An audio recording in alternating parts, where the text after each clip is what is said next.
শরীয়তপুরের নড়িয়া উপজেলার বিভিন্ন হাট বাজারের ময়লা আবর্জনার ভাগাড়ে পরিণত হয়েছে সেখানকার ঐতিহ্যবাহী বাঘের খাল। এতে পানির প্রবাহ বন্ধ হয়ে ব্যাহত হচ্ছে কৃষিকাজ। শুধু তাই নয়, খাল ভরাটের সুযোগ নিয়ে একদল অসাধু ব্যক্তি অবৈধ স্থাপনা গড়ে তুলছে। শরীয়তপুর থেকে আব্দুল আজিজ শিশিরের পাঠানো রিপোর্ট। একসময়ের জৌলুসপূর্ণ খাল ময়লা আবর্জনায় আজ যেন ভাগাড়। এই চিত্র শরীয়তপুরের নড়িয়া উপজেলার বাঘের খালের।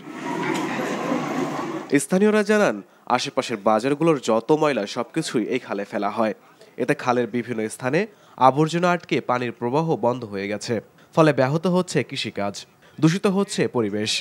শুধু তাই নয়, ময়লা আবর্জনায় খালের অস্তিত্ব হারানোর সুযোগ নিচ্ছে একদল অসাধু চক্র। খালের জায়গা দখল করে গড়ে তুলছে অবৈধ স্থাপনা। প্রায় একই রকম চিত্র জেলার অন্যান্য খালেরও।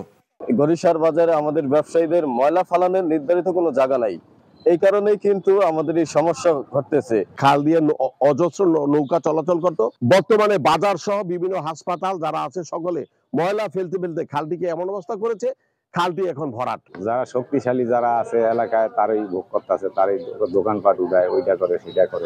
বাজারের ময়লা আবর্জনা ফেলার নির্দিষ্ট কোনো স্থান না থাকায় যে যেখানে পারছে সেখানেই ফেলছে বলে দায় সারছে ব্যবসায়ী নেতারা। আর উপজেলা প্রশাসন ব্যবস্থা গ্রহণের আশ্বাসেই ক্ষান্ত। বর্জ্য ব্যবস্থাপনার জন্য একটা নির্দিষ্ট ময়লার ভাগাড় করা এবং উচ্ছেদের জন্য ব্যবস্থা নিচ্ছি। প্রকৃতপক্ষে জনগণ যদি শতভাগ সচেতন না হয়, তাহলে আসলে এককভাবে সরকার প্রচেষ্টা নিয়ে খুব বেশি সফল হতে পারবে না।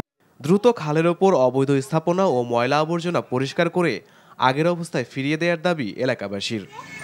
NTV news desk.